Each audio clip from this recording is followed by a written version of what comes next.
রাত সিংখাটিতে ডুয়া কাটিয়ে রাত 1:30টার সময় ঢুকছে। ঢুকে আমাদের মুখোশ পরা ছিল, হাতে অস্ত্র ছিল। আমাদের বলছে যে তোমাদের যা যা আছে সব খুলে দাও। পরে আমার মার কানের দুল মা খুলে দিছে, আমার কানের দুল আমি খুলে দিছি। আর আমাদের ঘরে বক্সের ভিতরে আমার নুপুর ছিল আর ব্যাগে টাকা ছিল, ওনারা নিজেরাই ওইগুলো নিয়েছে।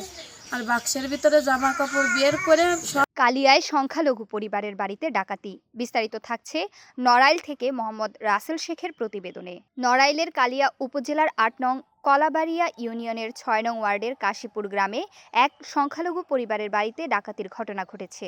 শুক্রবার ১৭ এপ্রিল দিবাগত রাত আনুমানিক ১টা ৩০ মিনিটে রূপালী হাজরায়ের কাঁচা ঘরের ডোয়া কেটে ডাকাতরা ঘরে প্রবেশ করে। এ সময় তারা ঘরে থাকা স্বর্ণের ২ জোড়া কানের দুল, একটি চেইন, একটি আংটি সহ মোট ৩ লক্ষ টাকার মালামাল লুট করে নিয়ে যায়। ভুক্তভোগী রূপালী হাজরা কুলসুর মাধ্যমিক বিদ্যালয়ের অফিসার সহকারী এবং তার স্বামী সৌরভ দাস আনসার ব্যাটালিয়নে কর্মরত। ঘটনার সময়ে ঘরে তার বৃদ্ধ বাবা বীরেন্দ্রনাথ হাজরা বয়স ৯৫, মা বয়স ৬৫ ও ছোট সন্তান উপস্থিত ছিলেন। ঘটনার পর স্থানীয় জনপ্রতিনিধি ও গণ্যমান্য ব্যক্তিরা ঘটনাস্থল পরিদর্শন করেন এবং দ্রুত দোষীদের আইনের আওতায় আনার দাবি জানান। ভুক্তভোগী পরিবার জানায়, ডাকাতরা তাদের হুমকি দিয়েছে এবং নিরাপত্তা নিয়ে তারা উদ্বিগ্ন।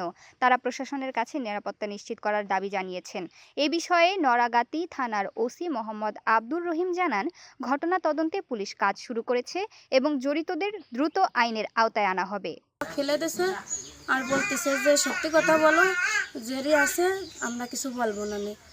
আমার কাছে তো কিছু নেই, তোমার গলায় চেন ছিল, আমার চেন ছিল এটা সত্যি, কিন্তু আমি বন্ধক রাখছি। আংটি ছিল, বলছি না আমার কাছে আংটি ছিল না, এই যে আমার মেয়ে কলে আমি সত্যি কথা বলতেছি, আমাদের কাছে কিছু নেই। তা বলতেছে আল্লাহর কিরে বলতেছি, আমরা তোমাদের কোনো ক্ষতি করবো না, যা আছে দিয়ে দাও। পরে ওনারা সব বের টের করে কিছু পাই নাই। পরে বলতেছে যে ২০০০ টাকা দাও। তা বলছি ২০০০ টাকা কী করে দেবো, আমি দাঁড় করে মেয়ের দুধ কিনে নিয়ে আসি, তা আপনারা ২০০০ কী করে টাকা দেবো। তা বলতেছে চাকরি করে তা কী করো।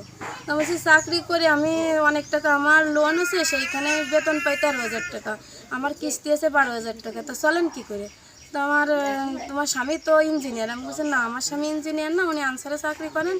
বলছে উনি ওই যা ২-৪ পয়সা দেয় আমরা সেইভাবে সংসার চালাই, খুব